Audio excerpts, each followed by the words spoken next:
Olá, sejam bem-vindos e bem-vindas a mais um episódio dessa série Professor Independente. Eu sou Arthur, professor de inglês. Hoje tenho o prazer e o privilégio de ter aqui comigo, nesta sala, Lívia Borba. Lívia, muito obrigado por ter aceito o convite. Eu que agradeço o convite.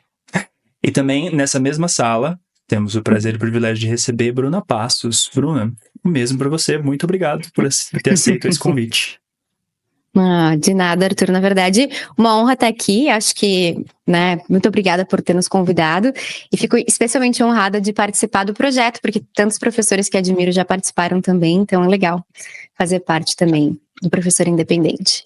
E, assim, é uma alegria muito grande desenvolver, ter, assim, tirado esse projeto da gaveta, uma coisa que eu já tinha há muito tempo idealizado e já estava ensaiando há muito tempo trazer, mas aí coisas da vida foram acontecendo, né? Eu tive filho recentemente. Falei, bom, eu quero esse projeto porque eu quero muito. Esse projeto vem de uma coisa que aconteceu comigo recentemente, que foi, eu recentemente resolvi entrar em contato com alguns outros professores, também professores independentes, particulares ou autônomos, ou seja, como a gente quiser se referir a essa categoria. E eu descobri dessas conversas que muitas das coisas que eu achava que eu fazia, que saíam da curva, que eram diferentes, e que eram histórias diferentes, não, porque essas pessoas fizeram outras coisas. Não, as pessoas fazem coisas muito parecidas, e isso vem como uma forma de afirmação àquilo que a gente faz. As pessoas têm histórias parecidas e também surge como uma certa reafirmação do tipo, nossa, eu percorri um caminho parecido.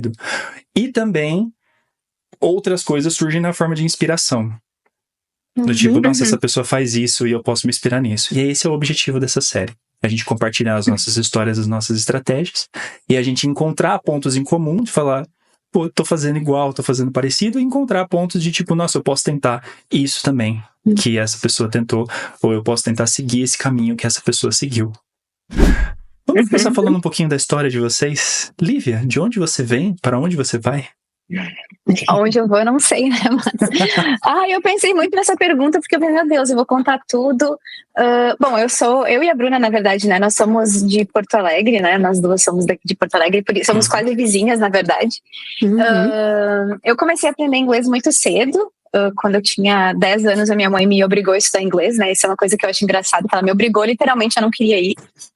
Eu passei a minha infância no interior, então eu estudava no FISC, que tinha na cidade onde eu morava, e foi ali que eu comecei a gostar muito de inglês, mas eu nunca quis ser professora. Eu entrei na faculdade de letras, no bacharelado em letras da Universidade Federal, aqui do Rio Grande do Sul, com o objetivo de ser professora, a ênfase do curso, de ser tradutora, a ênfase do curso era tradução, e esse era o meu objetivo. Eu nunca fui uma pessoa muito sociável, super extrovertida, então eu sempre me imaginei fazendo alguma coisa super solitária, uma coisa assim que eu pudesse me afastar das pessoas, né? E eu, enfim, acabei tendo uma profissão que me junta às pessoas e que me faz falar o dia inteiro, né? Uma coisa meio contraditória. Os caminhos que a vida traça pra gente, né?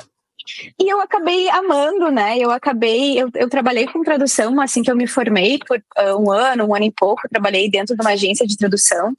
E foi justamente essa coisa solitária que fez eu sair da tradução, né? Que eu realmente não queria ficar ali traduzindo. A pergunta é sobre a minha trajetória, né? Então eu já tô desviando do assunto. Mas não, é exatamente essa. Não, isso tudo faz.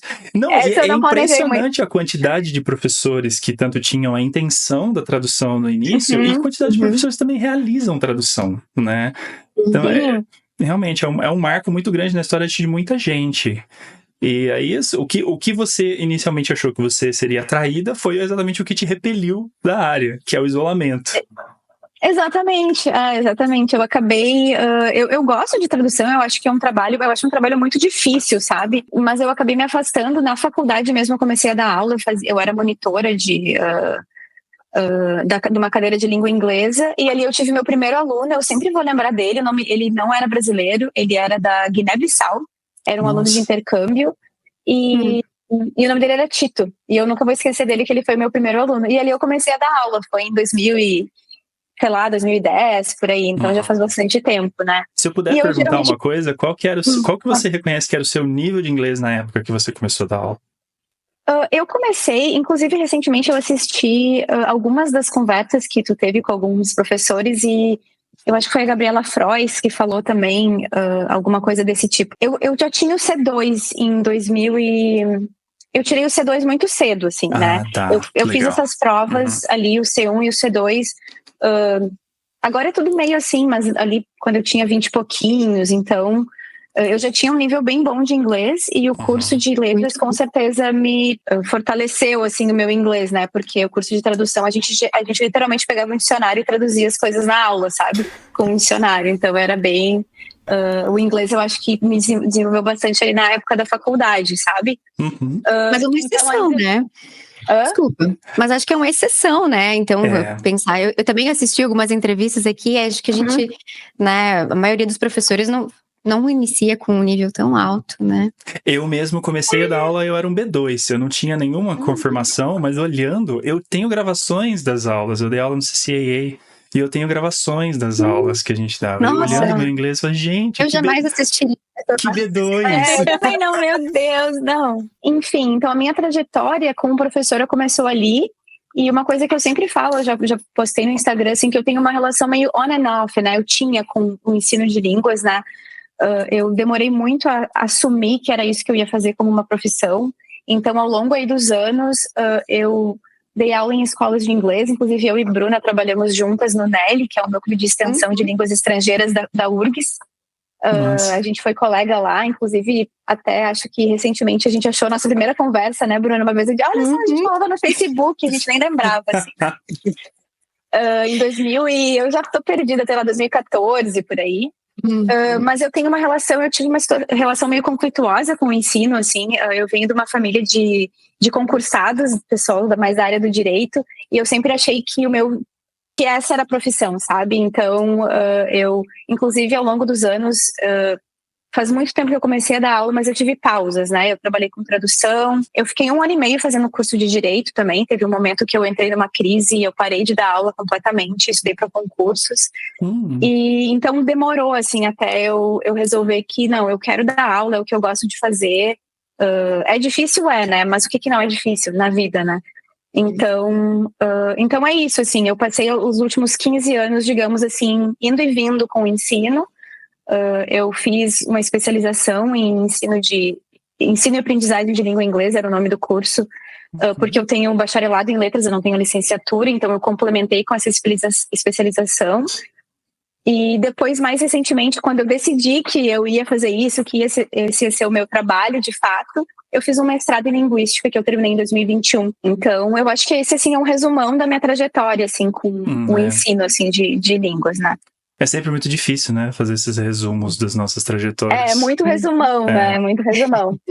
E eu fiz o Celta também e tal. Sim. Eu ia te perguntar, eu ia falar, o comentário todos somos muito gratos por essa sua decisão de ter se reaproximado da área. E você, além dessas qualificações, que são as qualificações mais robustas, né, que são a graduação, o bacharelado e o mestrado, você incluiria alguma outra? No caso, seria o Celta. Isso. Eu fiz eu não lembro por quê, sinceramente, assim, por que eu resolvi fazer os testes da Cambridge quando eu era tão jovem, assim. Eu acho que eu entrei na letras e resolvi que eu ia estudar inglês, então eu fui para cultura inglesa e fiz eu fiz os preparatórios para o C1 e para o C2 lá, ali no início dos meus 20 anos, 20 e pouquinhos. E ali eu comecei a desenvolver o meu inglês de uma forma, enfim, mais organizada, né? Mais recentemente, com a migração a gente vai falar sobre a questão de ser autônomo, não, né? Quando eu me tornei autônoma, especialmente quando a gente foi para o ensino online ali a partir da pandemia, eu resolvi realmente investir, assim, no meu negócio e também incluía a minha didática, né? Eu sabia que isso era importante. Então, eu fiz o Celta em 2000 e logo depois que eu terminei o mestrado, em 2021, eu fiz o Celta extensivo, eu fiz ele, assim, em 6 meses. E essas são as minhas qualificações, assim, né, as formações que eu fiz. O Celta foi o mais recente. O mais recente deles. Certificado.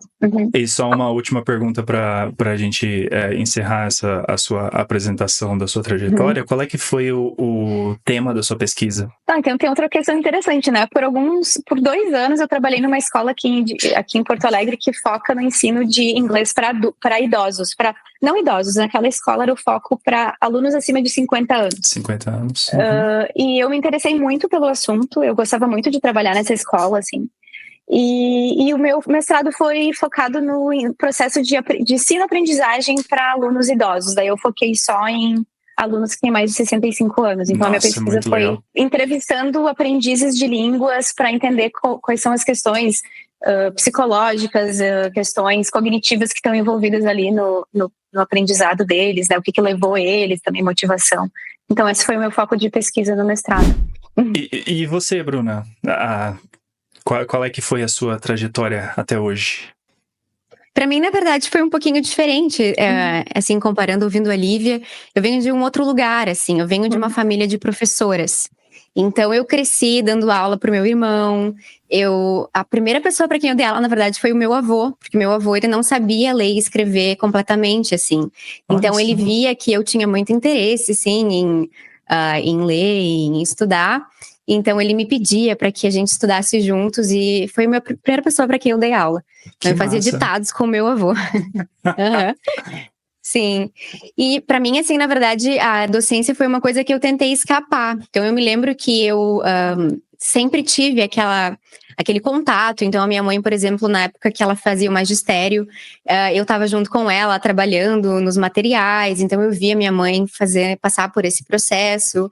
Eu vi também na propriedade dos meus avós, tinha uma pequena escola, que foi a primeira escola da região. Então, eu ia na escola quando eu era pequena, né? Então, todo aquele ambiente, para mim, foi muito mágico. E eu estava bem imersa, assim, nesse contexto. Mas, quando eu cheguei ali na adolescência, na época de prestar o vestibular, eu daí já não estava mais tão confiante, porque, bem honestamente, assim, eu via as outras pessoas fazendo coisas que, na minha percepção, na época, eram muito mais nobres. Então, elas queriam fazer direito, elas queriam fazer engenharia. E eu pensava, gente, eu vou ser professora, essa é a minha ambição, né? Então, na época, eu me convenci que eu queria ser jornalista. E até fiz vestibular para jornalismo e achei que era uma boa ideia. Mas, para minha sorte, eu tive professores muito importantes, assim, na minha vida. Professores que me motivaram muito a seguir a carreira. Então, eu me lembro que quando eu estava ali decidindo qual vestibular que eu ia prestar, eu conversei com uma professora de inglês, que era minha professora na época, e ela me disse assim, não, dá para ter uma vida legal sendo professora, eu sou professora e vivo bem, e sou feliz com o meu trabalho, eu acho que se é algo que te faz feliz, né, go for it. E eu fui, assim, foi aí que eu comecei a letras, né, então eu fiz letras na URGS, que é a Universidade Federal aqui do Rio Grande do Sul, e desde o meu primeiro semestre eu estava, na verdade não vou mentir, desde o segundo semestre eu já estava trabalhando nos projetos da universidade, então eu participei de muitos projetos e todos contribuíram muito para a minha formação, porque no meu segundo semestre, a primeira aula que eu dei aula para mais de 100 pessoas. Então foi assim que eu estreiei, assim, dando aula para 100 pessoas. Mas numa mesma sala? Isso, porque eu participei de um projeto social. Então, dentro da universidade tinha um projeto, existe o projeto ainda, que é um curso para vestibular popular. E aí, me convidaram para participar e eu achei que o projeto era muito relevante, e enfim. E aí, a primeira aula de inglês que eu dei, tinha uma sala cheia de pessoas, né? Tinha mais de 100 pessoas ali. Então, não foi a melhor aula da minha vida, eu dei todo o conteúdo da aula em, 20 minutos, de tão rápido que eu falei. O pesadelo de todo professor. Terminar faltando 40 minutos no final. Quantos olhinhos me vendo também, né? Eu tava apavorada, né? Mas pra mim foi muito importante. Então, desde o início, assim, da minha docência, eu tava dentro desse projeto, bem conectada também com o propósito da educação, né? Que era de ajudar essas pessoas a realizar sonhos, né? Então, todo mundo queria ali entrar na universidade, como eu tinha entrado, pessoas que vinham de lugares muito similares, assim, ao meu, né? Então, para mim, entrar na universidade foi uma big deal, assim. Eu fui a primeira pessoa da minha família a entrar na universidade. Então, foi uma big deal. E eu pensava, que legal poder fazer isso por outras pessoas também, né? Mas eu acho que, desculpa te interromper, mas é diferente, né? A gente veio de lugares diferentes ali, mas a gente teve uma questão muito parecida, né? Que foi a questão de, digamos, aceitar, assim, eu quero ser professora e eu serei professora, e que vem de um lugar bem semelhante, que é como a gente vê a docência, né? O ensino, ser professora, assim, né? E eu sinto que o professor de inglês ainda é assim, a gente vê o professor, digamos, sei lá, universitário num lugar, o professor de inglês, ele tá mais abaixo, sabe? Eu já ouvi muitas professores dizendo assim, eu não vou ser professor de inglês o resto da minha vida, sabe? Isso não é uma profissão. É sempre algo visto como algo temporário, como se fosse uma side gig, assim, que a pessoa tá fazendo, enquanto não aparece uma coisa melhor, né? Então, eu acho que essa tua dúvida, ela é meio parecida com a dúvida que eu tinha também, assim, né? Como é que eu vou fazer letras, sabe? Eu vou ser professora, sei lá, meu pai é formado em direito, sabe? Meu avô também, então era parecida, assim, essa dúvida nesse sentido, é parecida. Eu acho muito interessante vocês mencionarem isso, porque o meu caso, ele é um caso que eu acho que acontece ali, eu não faço a menor ideia da proporção que isso tem na nossa comunidade, mas eu vim de uma área fora da letras, né? Eu venho da psicologia. E é interessante ver vocês falando isso, porque para mim o caminho foi muito parecido no sentido de, né, ter essa certa resistência de falar, será? Tá, então é isso, eu vou seguir esse outro caminho agora. E qual que foi o momento? Teve um momento que eu falei, não, esse é o caminho que eu vou seguir, é com isso que eu me sinto realizado, com isso que eu me sinto bem. E é interessante ver isso vindo de vocês, de pessoas da letras também, saber que isso também acontece com pessoas que são da área mais próxima ao ensino de inglês, né? Eu achava que isso aconteceu comigo por causa da distância, né? Eu falei, eu tive essa resistência porque do início eu tenho essa distância com o ensino de inglês, então deve ser natural ter essa resistência. Aí eu percebo que é natural ter essa resistência. Não só a questão de ser professor, mas aí a gente entra também na questão do ser professor particular ou do ser professor independente. Porque se o ser professor era visto, e de alguma forma ainda é visto, como uma profissão de talvez menor status, né, que nem a gente coloca essas coisas na nossa cabeça, né? O ser professor independente era alguma coisa ainda mais lateral, né, porque era muito mais visto como a ideia de aquilo ser temporário, ser um bico, ser uma complementação, né? E quando que surgiu essa aceitação, owning it to ourselves, de eu quero seguir essa carreira particular, independente, para você, Lívia? Para mim foi quando eu conheci uma professora aqui de Porto Alegre. Eu fui parceira dela, hoje em dia se diz parceira, né? Ela estava chamando professores para trabalharem com elas. Ela é uma professora autônoma que tem muitos alunos, muito bem sucedida. Na época ela tinha uma sala onde ela atendia alunos, e eu vi ela, assim, e eu pensei, nossa, olha só o que ela tem, sabe? Ela tinha muitos alunos a ponto de ter vários professores trabalhando com ela. Ela pagava esses professores, né, de uma forma muito justa. Foi ali, assim, sabe? Eu me lembro que foi o primeiro mês que eu trabalhei com ela e eu ganhei muito bem, sabe? E eu fiquei assim, nossa, eu tô trabalhando com uma coisa que eu gosto e eu tô sendo bem remunerada, sabe? Porque uma coisa que frustra a gente enquanto professores de escolas de idioma é assim, às vezes a gente adora os nossos alunos, adora as turmas. Conheço muita gente que tem esse dilema, né? Porque gosta muito, é a remuneração, né? Então, isso aconteceu bem especificamente, foi em 2017, quando eu já falei, né, desisti dos concursos, desisti do direito e resolvi dar aula. Aí eu resolvi, não, eu não vou dar aula em escola, vou dar aula particular, né? E daí eu encontrei ela, enfim, e foi nesse momento, assim, que eu resolvi ser independente ou autônoma.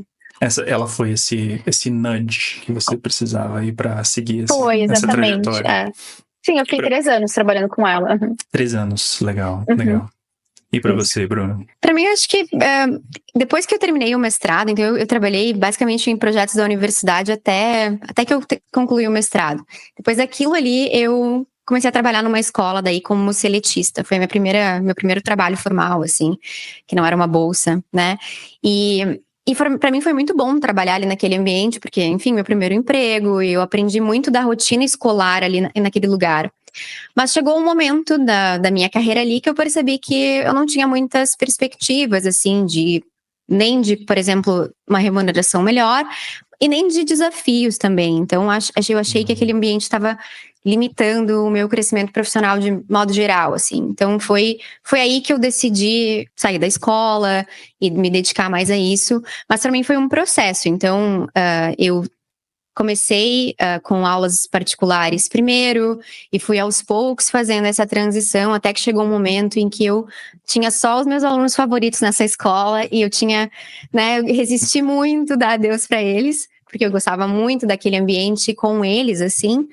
Mas aí tinha chegado o momento e foi aí então que eu rompi com a escola e passei a me dedicar mesmo ao que eu tenho aqui hoje. Eu acho que por menor que é a participação da escola na nossa rotina e no nosso orçamento, aconteceu comigo também, no momento que eu decidi, eu falei, eu não vou renovar contrato com nenhuma escola. Eu estava vinculado a 3 escolas diferentes, num certo ponto. Eu falei, não vou renovar contrato com nenhuma escola, vou ficar só particular. Aí saiu aquele peso. Corta para 2 dias depois, vem aquele pânico de tipo, será que eu fiz a coisa certa, né? Para mim foi muito assim, eu tava muito nervosa com toda a decisão. Eu acho que eu protelei a decisão por 1 ano, assim. Então, 1 ano antes eu já estaria pronta para, né, pedir as contas e seguir sozinha, mas eu tava com muito medo, né? E também, eu não sei se é uma coisa que aconteceu com vocês também, mas no meu caso, né, acho que a minha família, as pessoas que eu conheço, assim, valorizam muito esse vínculo formal. Então, tu falou ali antes sobre, né, como parece um bico trabalhar como professor independente, e as pessoas ficam tipo, pô, vou torcer que tu ache um outro trabalho então, né, já que esse não deu.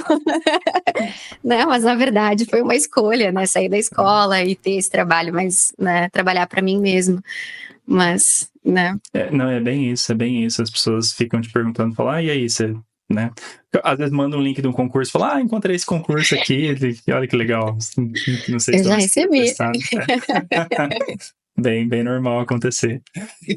Eu tenho um receio que eu tenha talvez te cortado muito cedo, Bruna, mas você mencionou também um mestrado que você fez, né? Fiz um mestrado, Eu fiz um mestrado em linguística também. Eu ia te fazer a mesma pergunta, qual que foi o tema da sua pesquisa? Olha, quando eu entrei, assim, na pesquisa, que foi no segundo semestre da universidade, quando eu estava na faculdade, eu entrei num projeto de pragmática formal, tá? E aí foi aí que eu comecei a trabalhar com corpus, foi aí que eu comecei a trabalhar com... conhecer mais pragmática, e aí eu me enveredei por esse lado aí da linguística formal. Então, quando eu fiz o mestrado, eu fiz nessa área, linguística formal, gramática e significação é o nome da linha de pesquisa em que eu participava. Legal. Mas sendo bem honesta, assim, quando chegou um momento da minha pesquisa ali, que eu achei que eu estava muito descolada das outras coisas que eu gostava e das coisas que faziam sentido para mim. Então, eu dei um jeito do meu projeto ser mais aplicado. Então, foi aí, eu busquei outros professores também que participaram do meu projeto. E, no fim, acabou que eu fiz uma mistura ali então, tinha uma teoria bem formal de pragmática, mas a gente trabalhou com material didático, a gente trabalhou com redação de vestibular, redação do Enem também. Então, eu dei um jeitinho de conectar as coisas que eu gostava, né? A parte mais formal e aplicada. Vamos conversar um pouquinho sobre as lições que vocês aprenderam ao longo desse período e algumas das coisas que vocês implementam nas aulas de vocês. A pergunta aqui é: quais são alguns exemplos de práticas que vocês usam nas aulas de vocês? Que foram lições que vocês começaram a implementar, fez toda a diferença e a partir daquele momento vocês continuaram implementando e se vêm implementando ainda por um bom tempo. Vou inverter a ordem. Bruna, podemos começar com você? Tá bem. Acho que uma crença que eu tenho, assim, em relação ao ensino e em relação a encontrar esses clientes ideais é que, no fim, o cliente que a gente busca acaba sendo muito parecido com a gente, né? Então, eles se identificam conosco em pontos que vão além enfim, de aspectos práticos, né? Então, os assuntos que eu cubro quando dou aula ou, de repente, uma metodologia que sigo, né? Então, eu acho que, para mim, o que importa quando eu estou fazendo as minhas aulas e pensando nas aulas tem muito a ver com a minha personalidade, com as coisas que eu valorizo. Então, acaba que todas as aulas que eu dou são muito voltadas para materiais autênticos. Então, para mim, é um aspecto muito caro, assim, trazer o pensamento crítico e ajudar os alunos a se desenvolver dessa forma. Então, quando eu penso no tipo de aula que me faz feliz e nos procedimentos pelos quais eu prezo quando eu estou planejando essas aulas e os cursos que eu dou, esse elemento tá lá, sabe? Então, explorar esses materiais autênticos que nos permitem ter daí essas conversas autênticas também, né? Que nos interessam mais. E para mim é muito prazeroso ver que realmente dá para aprender dessa forma e dá para ter, dá para se conectar não só com o aluno, mas também ajudar o aluno a se conectar com esse mundo que fala inglês, com todas as informações que estão aí à nossa disposição quando a gente tem acesso a esse idioma. Então, para mim isso também é um pilar bem central no meu trabalho. Nossa, isso é muito verdade, né? As pessoas que ficam com a gente são pessoas que se identificam com a gente, são pessoas que têm algumas coisas em comum. E por mais que quando às vezes não tem coisas em comum, muitas vezes os assuntos que a gente se interessa, a gente pensa, pô, acho que eu vou apresentar isso para esses alunos também, porque eles também podem talvez não conhecer isso e se interessar por isso da mesma forma como eu me interessaria, ou eu me interesso, né? Uhum. Às vezes não são só os assuntos que nos conectam com essas pessoas, mas de repente a busca pelo conhecimento, ou então a curiosidade, ou então ter a mente aberta para esses novos assuntos. E para mim é bem interessante a quantidade de coisas que eu aprendo conversando com essas pessoas, né? Então tem um aluno que é maratonista, eu nunca pensei em maratona, mas toda semana a gente tá lá conversando sobre as coisas que importam para ele e eu me sinto, no final até me sinto mais inteligente, sabe? Porque conhecer outras coisas que são importantes para essas pessoas. E as pessoas são importantes para mim, e assim a gente vai explorando esses assuntos. Acho legal que tem essa troca de conhecimento também, né? Essa participação intelectual que a língua permite, né, que a gente tenha. Não, isso é muito verdade, isso é muito verdade. Eu tive um semestre que foi, assim, uma ocasião do universo que 5 pessoas, assim, relativamente não relacionadas, algumas indicações, mas 5 pessoas não relacionadas da geologia começaram a fazer aula comigo. E aí, uma área que eu nunca tinha ouvido nada a respeito, de repente eu busco coisas e eu vejo o quanto que tem da geologia nos nossos, né, no processo de pavimentação de estrada, ou no processo de, né, exploração de um determinado minério, que são coisas que estão muito... E aí você começa a olhar para aquilo, eu esqueci o nome desse fenômeno, que, tipo assim, quando alguma coisa é apresentada para sua atenção, você não para de ver aquilo o tempo inteiro, você continua vendo aquilo o tempo todo. E realmente é isso, né? Viés de confirmação? Não, é outro viés, eu acho. Eu não sei, tem um nome, acho que de uma pessoa, esse fenômeno. Eu esqueci o nome dessa pessoa, mas eu vou procurar, eu vou deixar linkado aqui depois. Mas é bem isso, né? A gente ficar atento a essas coisas que interessam os alunos e a gente acaba pega um pouquinho pra gente e a gente também oferece um pouco do nosso. Uhum. Vamos fazer um ping-pong? Pra você, Lívia, o que é uma estratégia que você usa e que você tem usado? Bom, o que eu diria? Eu acho que uma coisa que foi muito importante para mim foi fazer o Celta, claro, eu aprendi muito no Celta, mas foi fazer o Celta e depois descartar muita coisa que eu aprendi no Celta. Então, uma coisa que, inclusive, eu acho que eu e a Bruna também temos em comum é a flexibilidade, assim, né? E claro que as aulas individuais, elas têm me permitido fazer muito isso, assim, né? E para mim é essencial isso, ter essa flexibilidade. Eu nunca sigo um lesson plan extremamente rígido, assim. Eu gosto muito de encorajar os alunos e ter conversas autênticas com eles, assim, em que eu sou uma participante autêntica também, em que eu troco ideias com eles também e eu gosto de incentivar que eles perguntem sobre mim e que eles também queiram saber sobre mim, né? Uhum. Uma questão da aula individual que eu falo para eles é o quanto as conversas tendem ou podem não ser muito autênticas, no sentido do professor ser aquele interlocutor ideal, assim, né?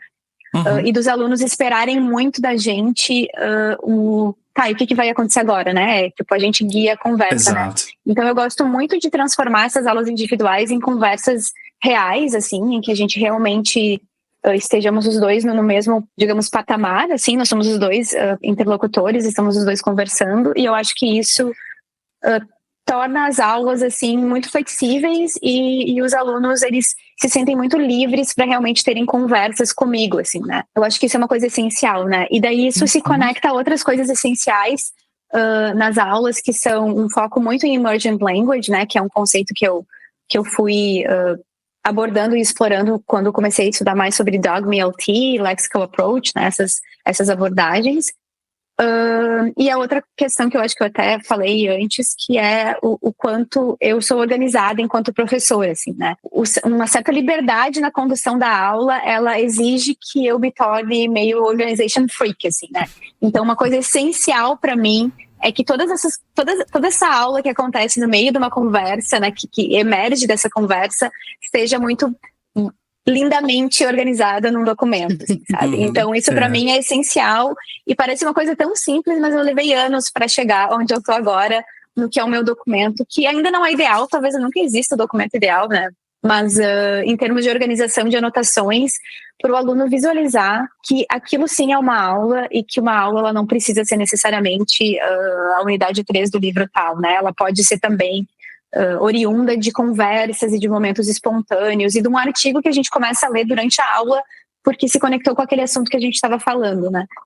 Então eu acho que isso é um elemento essencial nas minhas aulas e na forma como eu conduzo, inclusive com grupos. Mais recentemente comecei a trabalhar com grupos e implementei assim essa forma um pouquinho mais flexível e um pouquinho mais aberta de conduzir a aula. E é interessante quando você fala de você ser organization freak, eu acho que isso se demonstra, se apresenta com outros professores que eu tenho tido contato, na forma de a necessidade de você ter uma organização na apresentação de uma aula que muitas vezes é preparada a partir de uma unidade de livro, né? Então, eu sou um organization freak.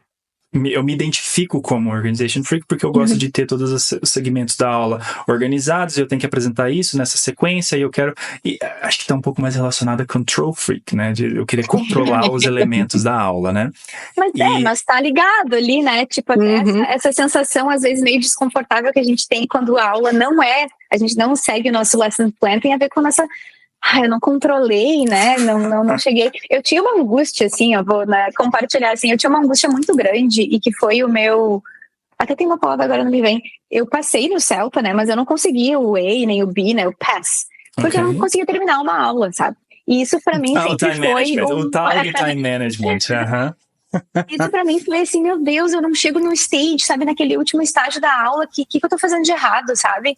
Então eu acho que aos poucos eu fui, não, mas peraí, por que eu vou ficar apressando a pessoa tá aqui no warm-up super empolgada e deu, não, peraí, já deu 10 minutos, vamos seguir. Pro próximo tópico. Exatamente, e no sabe? fim, Então, e no fim é libertador, né? É libertador sair desse, né?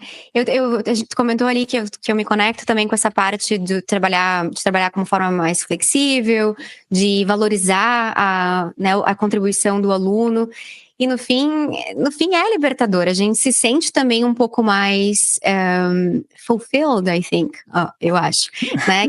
Que é de poder fazer aquilo que o aluno quer também, né? Então o aluno tá com aquela vontade de se comunicar, de fazer de fazer uma coisa específica.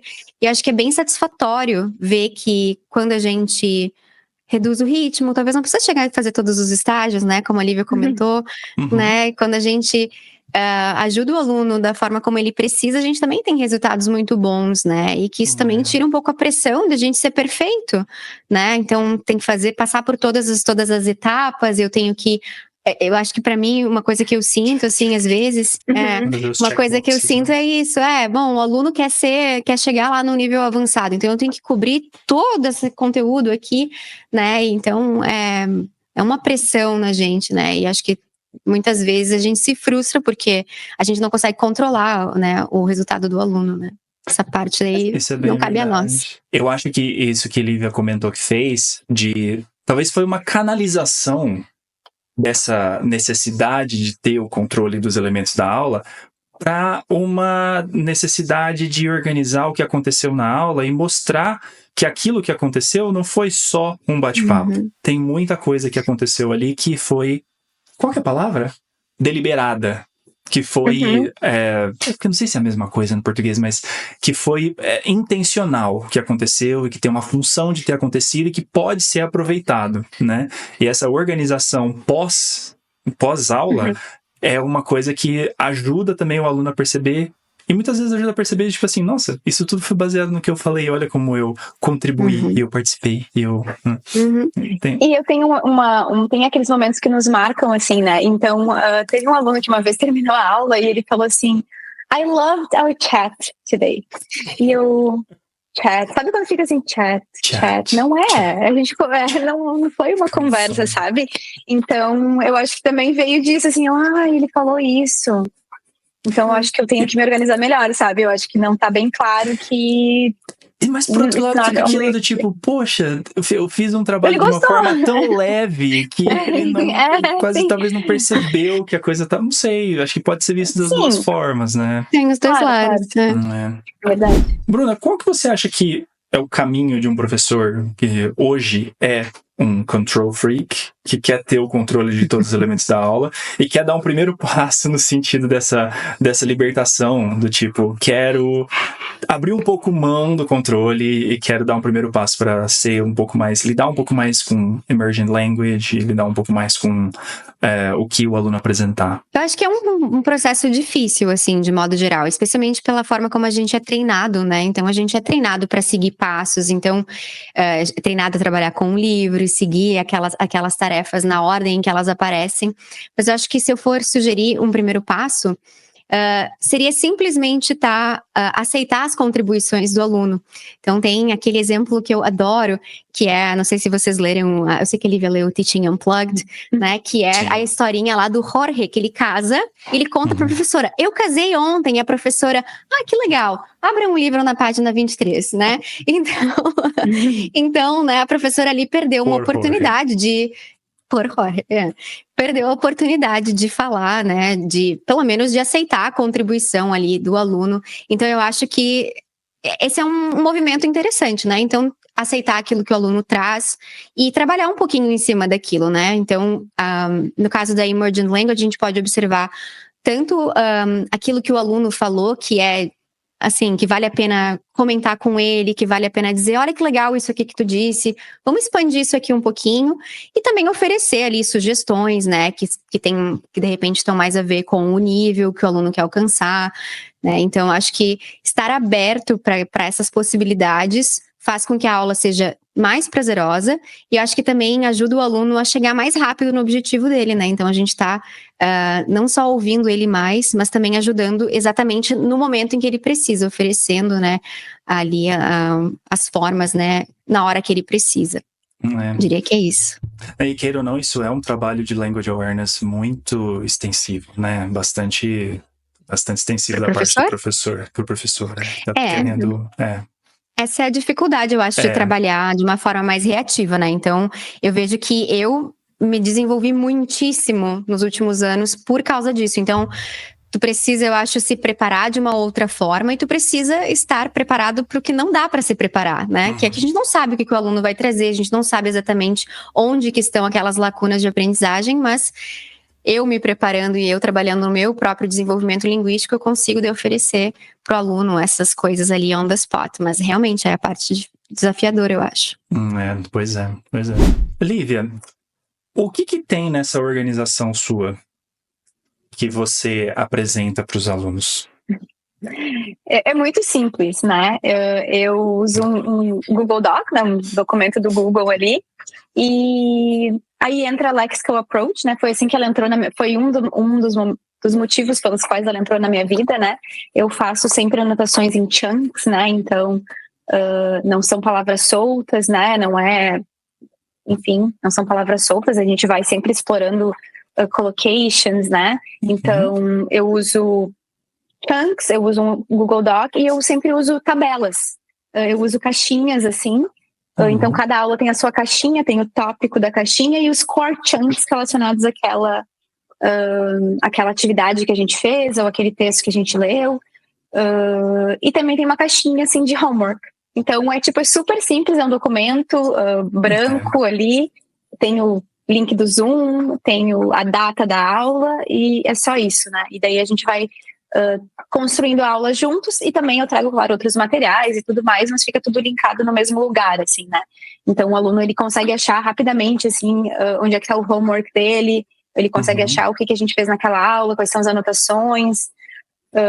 Então é uma coisa muito simples e que, mesmo assim, super simples, eu demorei bastante tempo a desenvolver, assim, eu fiquei muito preocupada em criar slides por muito tempo, depois fiquei muito preocupada em em não ter nada, porque daí eu já tava no outro lá, não, eu não vou preparar nada porque eu sou dogme.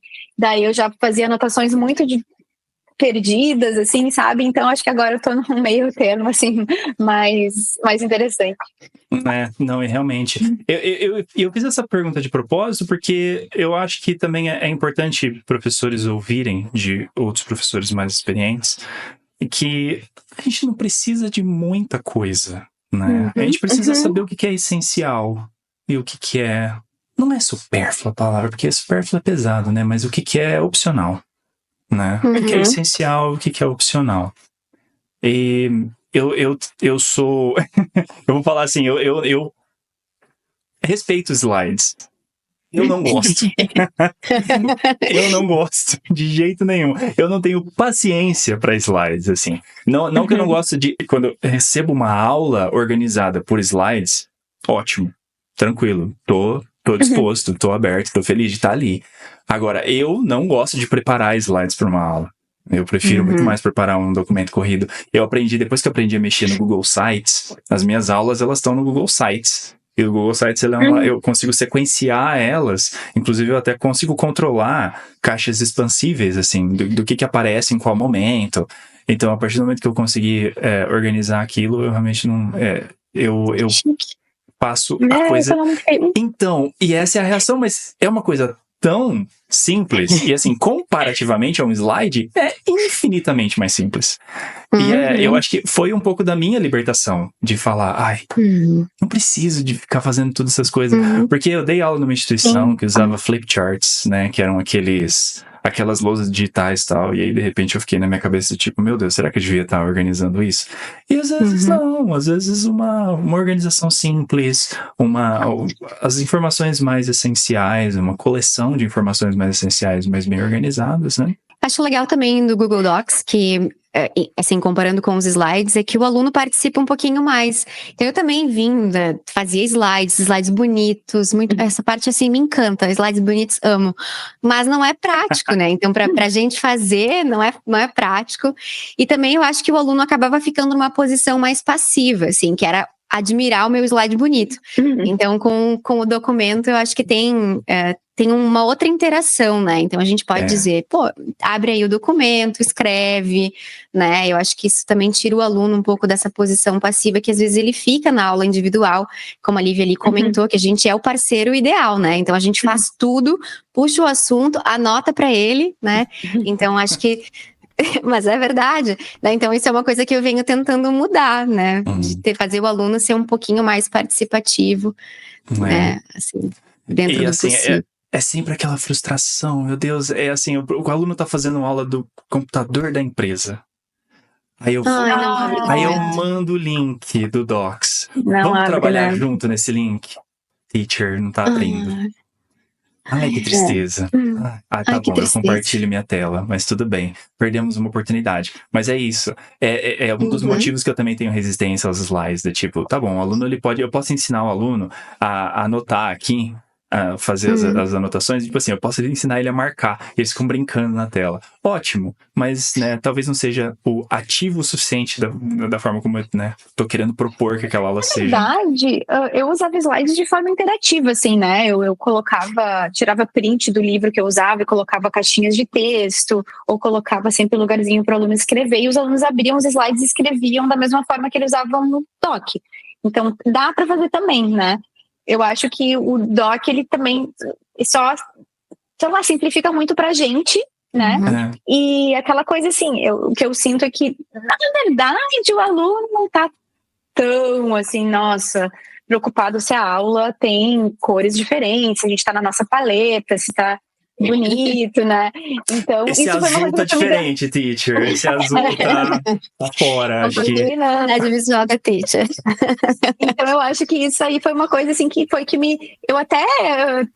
às vezes eu crio algum slide para alguma coisa específica, assim, né? Mas eu tenho usado muito mais doc e as minhas aulas são nos docs, assim, né? Porque é muito mais simples e, enfim.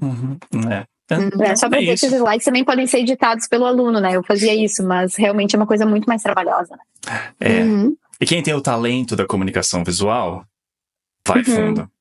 Não é Sim, meu exatamente. caso. Não é meu caso. Eu não tenho Eu não tenho Nem essa eu. dinâmica da comunicação visual. Eu acho que eu tenho potencial, mas eu também tenho o potencial de ser perfeccionista. Daí não combina, entendeu? É aquela armadilha que a gente dá um passinho cada vez mais perto, assim. Tipo, eu só vou mexer nisso aqui. Não, eu vou mudar isso aqui de lugar.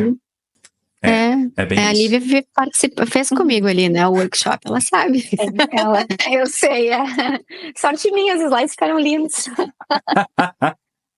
Tirou o proveito dessa parceria ali. Vamos conversar um pouquinho agora sobre nós enquanto CNPJ. A partir do momento que a gente decide ser autônomo, contra os desejos das nossas famílias, né, de ser professores particulares, mas a gente assume aquilo pra gente e isso vem com uma carga de decisões que a gente precisa tomar e talvez de tropeços que a gente vai tomando e que a gente vai aprendendo com eles, sobre como administrar o nosso negócio, ao mesmo tempo que a gente administra as nossas aulas e a nossa relação com os nossos alunos, né? E eu imagino que a maioria de nós prefere dar muito mais atenção para as aulas do que dar atenção para o negócio, né? É claro que tem pessoas que têm o talento para coisa, tem o talento para contabilidade, tem o talento para, né, para falar do business da coisa e tal. Particularmente eu sou meio dividido com relação a isso. Eu gosto de falar do aspecto administrativo, mas eu sou muito mais área pedagógica, claro. Mas assim, quais foram algumas lições que vocês aprenderam ao longo do caminho que ajudaram vocês a administrar melhor o negócio de vocês? Eu acho que, como a maioria das pessoas, eu comecei a dar aula individual, né? Isso. E cada cláusula do meu... Hoje eu uso alguns de nós começaram com 100 alunos na sala. Dia 100. Sim. Não, mas não como independente. Autônomos, eu quero dizer. Então, o que eu costumo dizer é que cada cláusula no meu contrato, ela tem uma história ou e um trauma, né? Eu adorei isso. Então, assim, o que, assim... Eu tenho algum tipo de saúde mental hoje em dia... Por causa disso, assim, porque eu fui me estressando muito com questões de remarcação, cancelamento, pagamento, e cada coisa se transformou numa cláusula no contrato, né? Então, eu acho que a paz de espírito, ela veio principalmente, assim, falando de alunos individuais, né? One-on-one. É ter uma rigidez em termos de cancelamento e remarcação, tá? Já fui chamada de inflexível, tá? Mas hoje em dia eu tenho um limite de... Eu vendo pacotes de 20 horas e eu limito a 2 remarcações por pacote, se forem feitas com 24 horas de antecedência. E junto disso, a questão do pacote também, que melhorou muito a minha qualidade de vida, minha vida financeira, que é não trabalhar mensalmente, assim, mês a mês. Esse mês a gente vai ter 5 aulas e paga tanto, sabe? Trabalhar com pacotes de forma que os alunos pagam parcelas do valor total do pacote mensalmente, assim, né? Então eu acho que essas 2 coisas que foram bem recentes, assim, que eu implementei, que é essa questão de ser um pouco mais rígida com remarcações e de trabalhar com pacotes, ela me trouxe, assim, muitas vantagens, assim, tem sido muito, muito bom trabalhar dessa forma, com certeza. Não, realmente, eu acho que a gente só tem paz de espírito a partir do momento que a gente começa. É interessante como que no começo as pessoas sentem uma certa liberdade de falar, pô, se você estivesse fazendo aula numa escola, você não teria essa liberdade, sabe? Você, sabe, lidando comigo, eu sou um pequeno profissional, eu não tenho condições de ficar fazendo essa quantidade de remarques. Né? Eu acho que as pessoas, aprendi, desculpa só, assim, eu acho que eu aprendi na terapia isso, né? Eu acho que as pessoas, elas muitas vezes, elas têm uma certa dificuldade. Eu ficava muito chateada, assim, me pegava assim de me chatear, de eu ficar assim magoada, sabe, com certos comportamentos de alunos individuais, assim, né?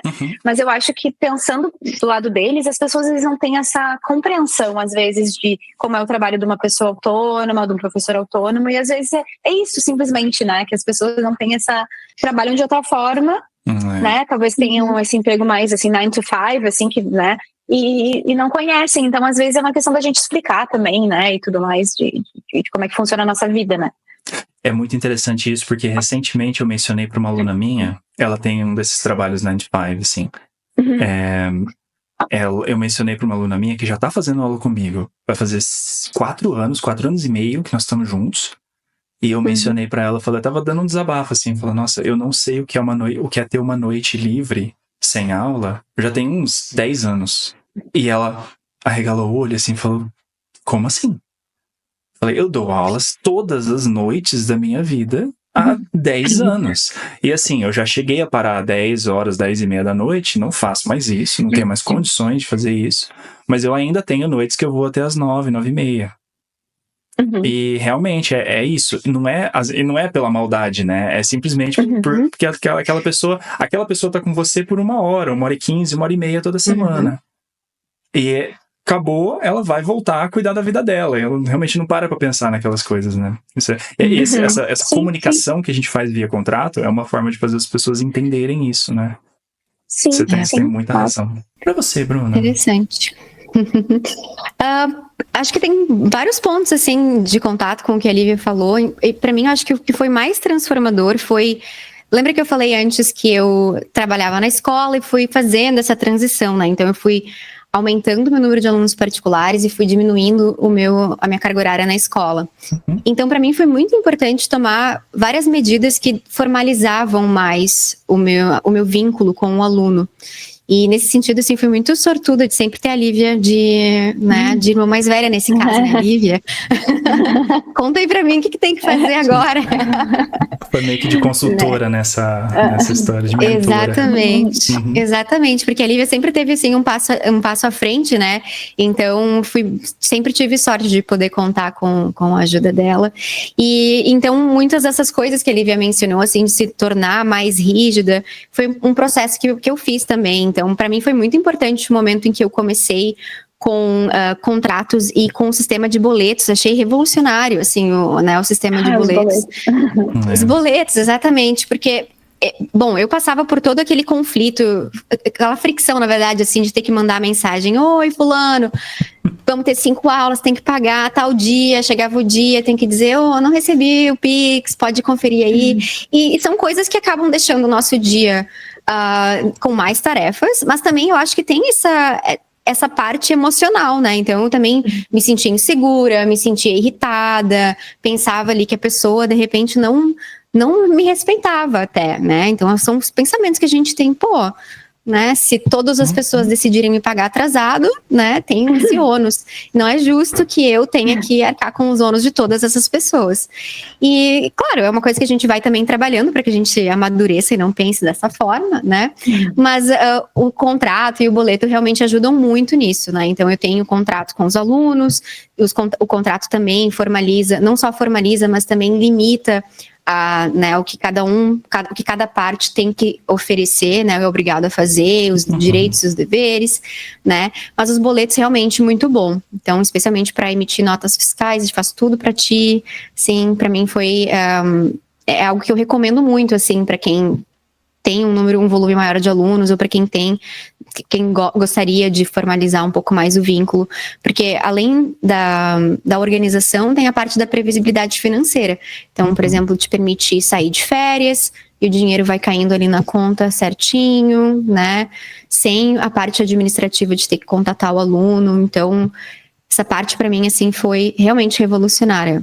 Amo de paixão. Não, isso é verdade. E basta uma história negativa com uma pessoa pra gente achar que aquilo tá acontecendo com todo mundo, né? Basta uma resposta ruim de uma pessoa que foi cobrada pra gente ter medo de todas as respostas de todas as outras pessoas que a gente eventualmente vai ter que cobrar. Pra mandar essa mensagem cobrando, né? Eu confesso pra vocês que a estratégia dos boletos é uma estratégia que eu não uso, mas isso é uma questão minha. É uma questão da minha, e a minha terapeuta tá muito ciente disso. Isso é uma questão muito minha. Mas eu tenho um índice, assim, eu não vou nem falar inadimplência, mas eu até falo de atrasos e tudo mais. Eu tenho um índice muito baixo. Eu consigo administrar no ponto que eu tô, mas eu admito que se eu precisar passar desse ponto de crescimento do meu negócio, eu vou precisar implementar essa estratégia com certeza, né? E eu sinto que assim, Não, é só fazendo esse comentário, que às vezes professores ouvem também e pensam talvez na viabilidade de contratar um serviço de boleto, que vocês usam Asas, pelo que eu vi, né? Às vezes os alunos pensam, desculpa, os alunos não, as pessoas que estão ouvindo a gente, elas pensam pensam na viabilidade disso, né? De tipo, porque isso é uma tarefa a mais e tal. Então, para também as pessoas saberem, eu não uso boleto. Eu trabalho com transferências Pix e eu incentivo os meus alunos a fazerem transferências programadas por um determinado momento, por um determinado ponto. O advento do Pix trouxe essa facilidade pra gente, né? Mas eu reconheço e eu em algumas instâncias, por exemplo, no meu trabalho com a Gabi Frois, na nossa mentoria, a gente trabalha com boleto. É uma maravilha, não preciso fazer controle de nada. É uma beleza. Admito. E teve uma liberdade. Desculpa. Acho que Lívia ia comentar alguma coisa. Vai lá. Eu ia dizer que é a liberdade que a gente tem enquanto, né, self-employed, né, enquanto autônomos, que a gente escolhe o que funciona pra gente, né? Então as pessoas trabalham de formas muito diferentes, né? Eu já conversei com professores que têm prazos de cancelamento e remarcação 4 horas, por exemplo, sabe? Isso não funcionaria pra mim, Lívia, eu como professora, porque sou eu, entende? A minha ansiedade, eu sou muito ansiosa, entende? Então o meu dia ele é muito organizado. Se ele não for, eu já começo a ter uma crise de ansiedade. E isso é uma questão assim que, bom, para mim funciona assim. Se o aluno me avisar com 24 horas de antecedência, isso é o que eu preciso para manter a calma e talvez reorganizar aquele dia, sabe? Mas para outras pessoas talvez isso não seja necessário, né? Então, claro, essa questão dos boletos, ela trouxe eu também, como a Bruna falou, né? Enfim, como ela falou também, a gente está sempre trocando ideias. Foi uma coisa que me acalmou, assim, me trazia muito mal-estar a mensagem de cobrança. Tem um buddy, tem um parceiro, tem um buddy. É muito importante isso, isso é verdade. Sim. Então, me acalmou, assim, mas talvez para algumas pessoas, como tu falou, né, para ti, o Pix tá tudo bem, né? E é assim, né? A gente vai escolhendo, né? O que funciona, o que não funciona, a gente destaca, enfim. Bruna, desculpa. Eu só vou fazer um comentário. Eu tenho 2 buddies, que são o Henrique Zamboni e a Raira Alani. A gente tá sempre juntos, a gente tá sempre trocando ideia. E eles querem arrancar os cabelos sabendo disso que eu faço. Tipo, eu não trabalho com boleto e que eu trabalho com transferência mês a mês. Eles querem arrancar os cabelos, mas é isso, né? Tipo, os buddies, eles estão ali pra, né, ajudar a gente a tomar essas decisões e, né, a gente tá ali pra ponderar o que funciona bem pra gente. Sim. Não, e acho bem interessante a gente comentar, assim, sobre essas parcerias que a gente acaba encontrando ao longo da nossa jornada, que, no fim, significam muito, né? Porque o trabalho em si é bem solitário. Eu lembro que no início do podcast aqui tu comentou que nessa série também se propõe a oferecer esse contato com outros professores, porque às vezes a gente não sabe o que as outras pessoas estão fazendo, né? E a gente, né, sabendo dos outros, a gente se sente mais seguro sobre as nossas decisões, ou então tem esses insights. E aí, isso para mim foi um passo também bem interessante em me tornar mais independente, mas ao mesmo tempo entender que eu tenho essas outras pessoas com quem eu posso contar, né? E ter esses outros professores que têm mais experiência, ou às vezes menos experiência que eu. E a gente faz essas trocas e acho que isso também me deixa mais segura, sabe? Me faz com que eu me conheça um pouco melhor como profissional, as coisas que funcionam para mim, né? E também, né, poder contar com a ajuda dessas outras pessoas para que eu me sinta assim, tá, tudo bem eu tomar essa decisão, ou então realmente faz sentido que eu faça as coisas dessa forma, porque, enfim, tenho esse apoio, tenho essa rede que faz sentido, né? A Lívia é uma dessas pessoas. Não, com certeza, com certeza. E a gente, além de ser uma categoria que acaba ficando muito isolada, a gente ainda é vítima dos contatos esporádicos, que são os contatos via mídia social, que são um recorte de realidade de todos os professores, e a gente acha que tá tudo certo para todo mundo, menos pra gente. Exatamente, exatamente. A comparação. Exato, exatamente. Exatamente. Então, eu acho que ter contato com essas realidades e você também ter a oportunidade de ser vulnerável e ouvir as vulnerabilidades das outras pessoas, o que está acontecendo, o que está tirando o seu sono, que lição que você aprendeu, que tipo de coisa que você implementa. Eu acho que é importante a gente trazer essas coisas para a pauta, que eu acho que isso tende a ajudar professores a dormir um pouco melhor. Quem quiser conhecer um pouquinho mais do trabalho de vocês, projeto que vocês estão oferecendo para professores, onde encontram vocês, o que vocês estão propondo, Bruna? Bem, o melhor lugar para me encontrar, eu acho que é o Instagram, que é Bruna Passos ELT. Lá dá para ter uma ideia, assim, das coisas que importam para mim, do serviço que eu ofereço. Eu trabalho com alunos avançados e isso engloba também trabalho com professores. Então, tem sido bem interessante trabalhar com Language Development de professores. E agora, no segundo semestre, né, vou oferecer umas turmas nesse sentido, assim. Então, aguardo o contato de vocês lá. Maravilha. E você, Lívia? O meu Instagram é Lívia Borba Teacher. Então, eu acho que o melhor lugar para conhecer um pouco mais do meu trabalho é lá. Também tem um link para o meu site, que é liviaborbateacher.com, né?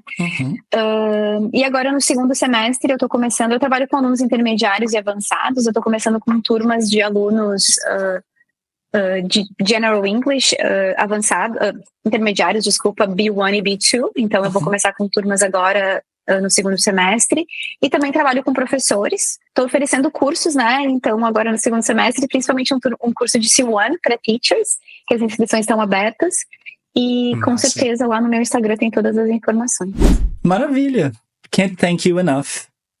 Muitíssimo obrigado por terem topado a participação. Foi um prazer bater esse papo com vocês. Para quem está acompanhando a gente, continuem ligados, continue a conversa aqui nos comentários, engaja com a gente ali, se inscreva no canal e fica ligado para as próximas conversas. Muito obrigado.